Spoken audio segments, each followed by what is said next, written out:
Hello, my name is Danny Campbell. I boxed 15 years of my life. I had numerous amateur titles and I boxed 5 years as a professional.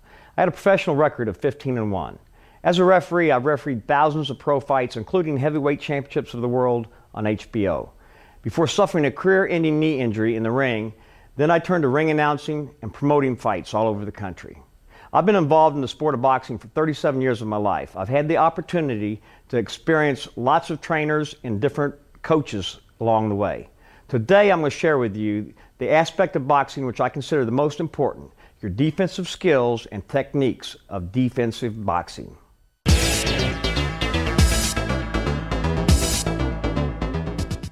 Right now we're going to talk about the importance of safety.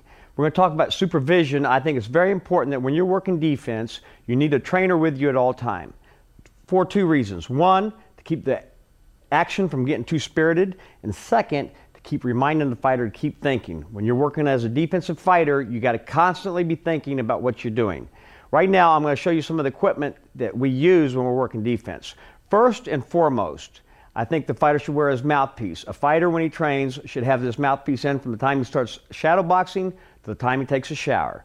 He's got to get comfortable with this mouthpiece. Second and foremost, I'm going to introduce my protege, Greg Sheffer. Greg is new to the boxing game. He's been boxing now about 6 weeks. We put some professional boxing gloves, title boxing gloves, 10 ounce.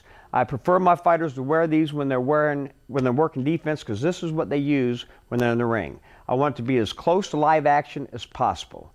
Right now, I'm going to put the mouthpiece. I insert the mouthpiece in his mouth.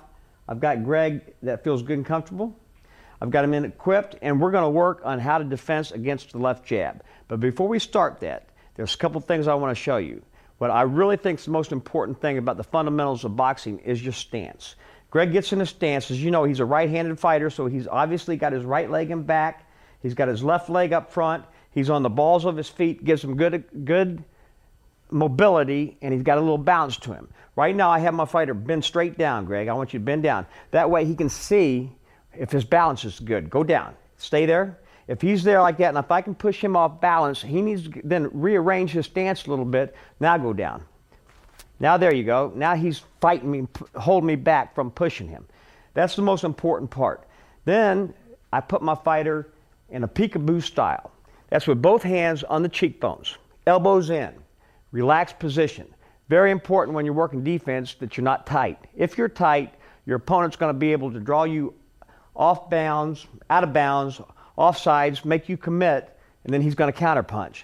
So as long as you're relaxed, you're not reacting when he does something. I'll make sure that he's relaxed through here, his elbows in tight against his ribs, and he's protected there. There's no way I could possibly hit him.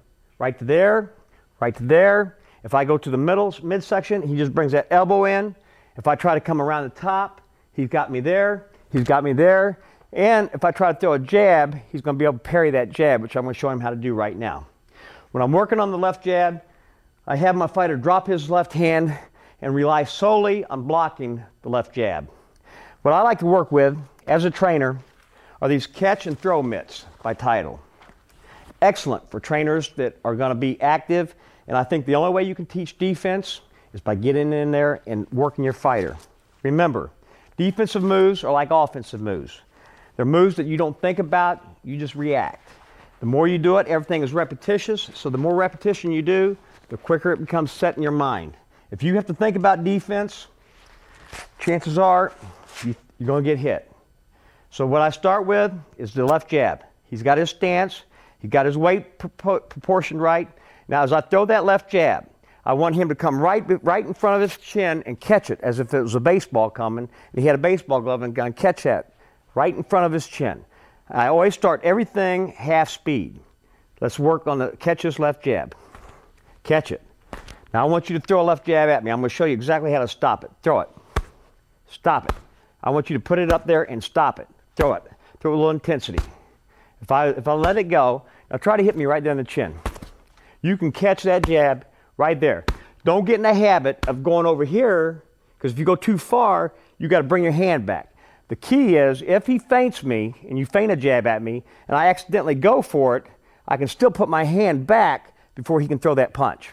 So now, put your left hand down. As a beginner, I'm going to show him how to catch that jab. Ready? Half speed. Beautiful. Now come into it a little bit. And if I feint, see how he went down? That's why he's tight. Relax. Catch it. You have plenty of confidence because you can see it coming. As a fighter, as a defensive fighter, you watch your opponent right through here. Never look in your fighter's eyes. Look at his hands. That's what he's going to hit you with. So keep your eyes on the target here. Now he sees it. You can see his eyes are focused. He sees it. Even though he did that, he didn't go. He's still a little tight. Practice being, there you go. Now I speed it up. I speed it up. He can catch it. Come to it a little bit. Don't be afraid to come to it. Beautiful. Beautiful job. See how he turns it right back? He catches it and gets it right back. If I feint, he does it, he right back. Beautiful job. That's the correct way to practice catching a left jab. You parry it, you catch it. There's a difference. I'm going to show you how to parry in a second, but right now, we're working on catching that left jab. Beautiful job. Beautiful job. As a trainer, do that for one solid round. Keep your fighter doing that every night till he gets comfortable doing it. Now we're going to work on parrying a jab. To parry a jab means you're going to push it out of the way. Usually you parry if you're wanting to counterpunch. Throw a jab at me. If I was parrying, instead of catching it, I'm pushing that punch down and I'm going to throw a punch afterwards. There's a difference. Catching the punch, you throw the jab. I'm thinking strictly defense, throw it. Now I'm going to parry a punch and I'm going to counterpunch it. That's parrying. One more time. Push it off to the side. Now I'm going to have Greg attempt to parry this jab. Put your hand down. Push it out of the way. There you go.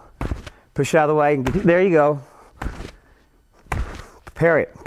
There you go. Now, if he wanted to, when he parries it, get your hand up here, halfway down. You parry, jab. That's right. That's exactly what you want your fighter to do. A lot of times you see fighters carrying their left hand low. It's for a reason. They're wanting their opponent to throw a punch at them because they're either going to catch a punch, they're going to parry it, or they're going to slip it. That's the correct way how to defend the jab.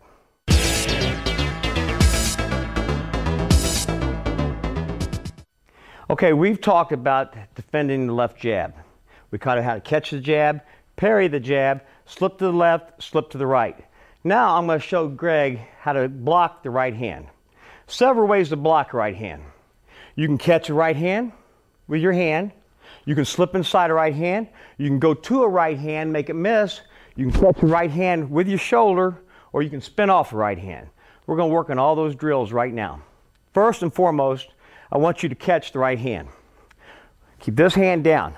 Anytime I'm teaching defense, I eliminate my fighter as if he's damaged in the fight and he has to rely on one hand, one side of his body to work. That will make him a better fighter. As I throw a right hand, I'm going to let you throw one at me first. I want you to throw a right hand. But throw it at my chin like you're trying to hit me. Throw it. Throw it. I'm catching that right hand just like I did the jab. I'm catching it. And at the same time, I'm looking to see if he's throwing the proper right hand.